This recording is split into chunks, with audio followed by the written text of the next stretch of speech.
Hey, did you have to turn your furnace on last night? I know I did, because it dipped below 40 degrees, and that's just a little too cold.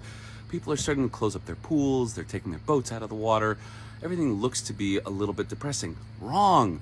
Here's the thing. We've got mums, we've got Halloween, we've got fall festivals, we've got all sorts of things happening. As a homeowner, here's a couple of things you should be thinking about for maintenance when it comes to fall. The first is this. Make sure to have your furnace and or your boiler clean and inspected by a professional. Because guess what?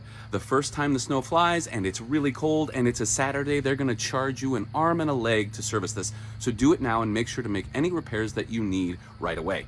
The other thing you want to do is have your snowblower and your lawnmower checked at the same time. If you're going to bring one in, why not bring both in? And that way you can get the oil changed, you can get blade serviced, do all of those things.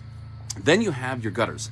Make sure that after all the leaves fly and they've landed in your gutters, to have those cleaned, because when you have snow and rain and all of that, you could start to get huge amounts of frost and ice in those gutters, and you don't want that. And finally, what you want to do is take a look at all your hose bibs. Make sure that you've turned off your hose bibs, but also make sure that you've turned them off from the inside, because the last thing you want to do is, when things are freezing cold outside, have a burst pipe in your house, right? So if you need any help finding someone to help you with all of these things, please feel free to reach out. And until next time, I'm glad you stopped by.